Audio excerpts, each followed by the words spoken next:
ज्या लाभार्थ्यांच्या करता दिल्या जातात त्या सगळ्याचा सर्वांगीण विचार आम्ही लोक करत असतो।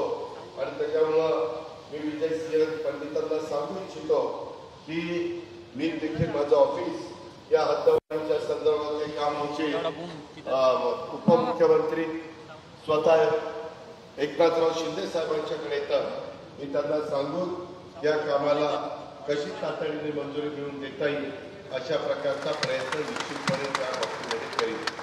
सोलापूर धुळे राष्ट्रीय महामार्गावर गेवराई शहराच्या बायपास लगत 2 उड्डाण पुलाची मंजूर कामं सुरू करण्याच्या बद्दल ते पीडब्ल्यूडीशी संबंधित आहे का नॅशनल हायवेशी संबंधित आहे?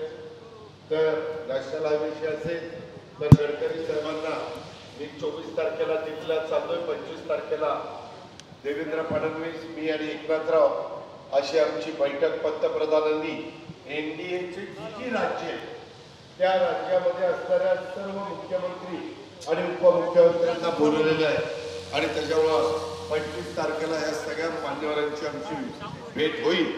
त्यावेळेस मी हाही मुद्दा आपल्या गेवराईच्या निमित्तानं फार महत्वाचा आहे तो त्यांच्या कानावर घालून त्याला कसं मार्ग काढता येईल हा प्रयत्न करतो। गेवराई शहरातून जाणाऱ्या महामार्गाचं रुंदीकरण करून त्यावर रस्ता दुभाजक फुटपाथ या सर्व रस्त्याचं सुशोभीकरण करणं त्याच्याकरता काही निधीची गरज आहे।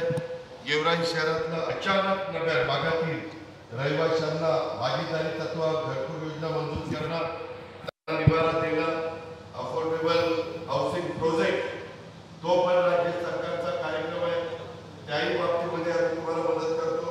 आणि कुठल्याही शहराचा विकास करत असताना तिथं अंडरग्राउंड ड्रेनेज पाहिजे, तिथं ज्याला भूमिगत गटार आपण म्हणतो, स्ट्रॉ वॉटर हे पाऊस पडल्यानंतर व्यवस्थित ते पाणी बाहेर निघालं पाहिजे, तिथं माझ्या नागरिकांना त्रास होता कामा नये। एसटीपी सिवरेज ट्रीटमेंट प्लांट हा त्या शहरामध्ये डासमुक्त शहर करण्याच्या करता त्याची नितांत गरज असते। आणि नेमकी तीच मागणी आमच्या विजय सिंह पंडितांनी केलेली आहे। आणि माझ्या गोदावरी नदीवर बांधलेले बॅरेजेस किंवा सिंधफणा नदीवर जे काही बॅरेजेस आहेत त्याच्यामध्ये काही नूतनीकरण करणं अशा प्रकारे आणि टाकळगाव बॅरेजची प्रमाण ही मिळालेली आहे। परंतु नातापूर, इटकूर, अनकोटा, कंडूस, नालगाव आणि औरंगपूर याही बद्दलची काही त्यांनी मागणी केलेली आहे। मित्रांनो, मी टप्प्याटप्प्याने आम्ही सगळेजण तुम्हाला या कामामध्ये मदत करू। आता याला मंजुरी देण्याच्या करता मला तिथं प्रयत्न करावा लागेल, तो प्रयत्न आम्ही करणार। कारण मी सुरुवातीला सांगितलं आम्ही आवाहन केल्यानंतर एक आमदार निवडून देणं महत्वाचं होतं। तुम्ही सगळ्या महाराष्ट्रातल्या जनतेने 238 आमदार महायुतीचे निवडून दिलेले, एवढा भरभक्कम पाठिंबा राज्याची निर्मिती झाल्यापासून कोणत्याही सरकारला मिळालं नाही। ते काम तुम्ही सगळ्यांनी केलेलं आहे, ते काम माझ्या लाडक्या बहिणींनी केलेलं आहे, ते माझ्या शेतकरी बांधवांनी केलेलं आहे।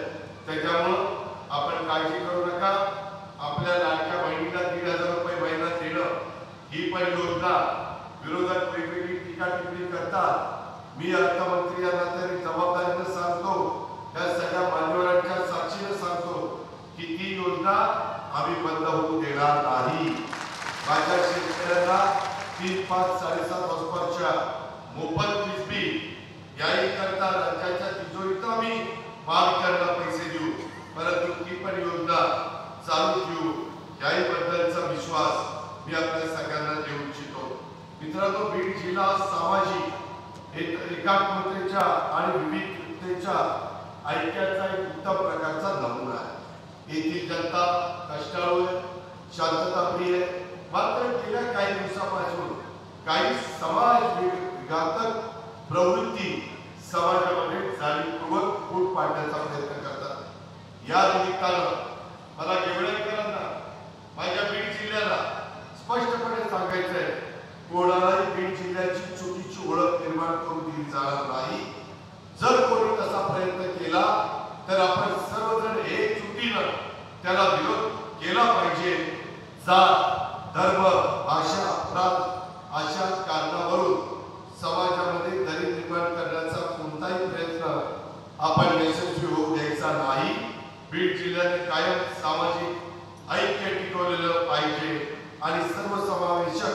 विकासाच्या मार्गावर आपल्याला सगळ्यांना पुढे जायचंय, हीच आपली सामूहिक भावना आहे. आज कुठल्या ना कुठल्या घटना घडल्या तर त्याला जातीयतेचा रंग देण्याचा प्रयत्न केला जातो. जे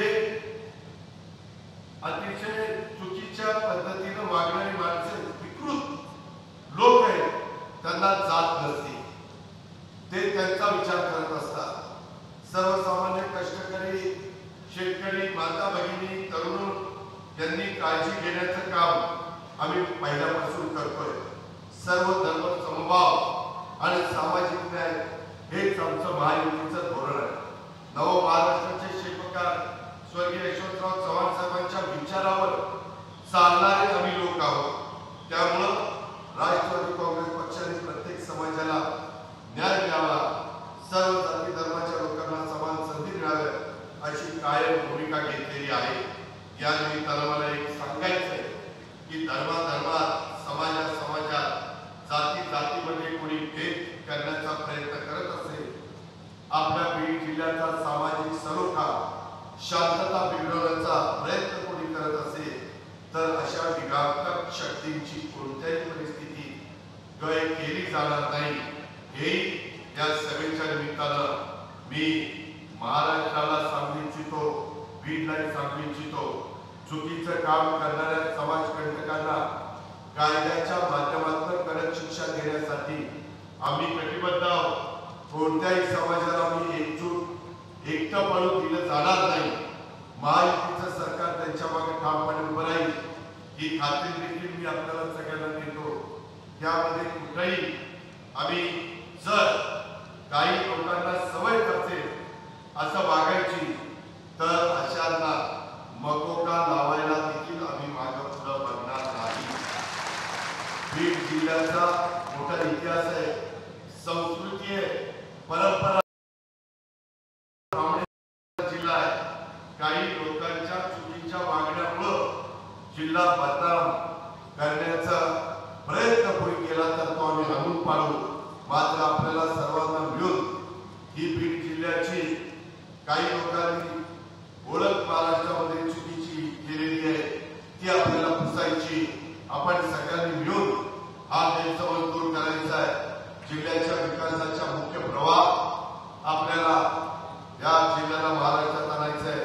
त्यासाठी आपण एकजुटीनं पुढे चाललो. आज अनेक महत्वाच्या गोष्टी बीड जिल्ह्याच्या करता मी पंकजाताई मुंडे, आमचे धनंजय मुंडे, विजय सिंह, त्या ठिकाणी पंडित सतीश चव्हाण, विक्रम काळे, तिथं सुरेश धस, आम्ही आपले नमिता मुंदडा, आम्ही सगळ्यांनी आजच्या बैठकीमध्ये फार महत्वाच्या गोष्टी या बीड जिल्ह्याच्या करता केल्या. त्या पेपरला तुम्हाला वाचायला मिळेल. आम्ही कुठेही कामात कमी पडणार नाही. मी मागाशी सांगितलं सुदैवाने अर्थमंत्री मी आहे, त्याच्यामुळं मी निधीची पण कमतरता माझ्या बीड जिल्ह्याला आणि बीड जिल्ह्यातल्या 6 विधानसभेला मी पडून देणार नाही. स्वर्गीय चव्हाण साहेबांनी आधुनिक महाराष्ट्राचा पाया रचला. त्यांनी या राज्यात पायाभूत सुविधा उभारल्या. त्याचबरोबर तुमच्या माझ्या महाराष्ट्राला, साधू संतांची भूमी असणाऱ्या महाराष्ट्राला, शिवशाहू फुले आंबेडकरांच्या महाराष्ट्राला सांस्कृतिक दृष्ट्या समृद्ध करण्याचं काम केलं. महाराष्ट्राच्या राजकारणात सुसंस्कृत चेहरा देण्याचं काम हे स्वर्गीय चव्हाण साहेबांनी केलंय.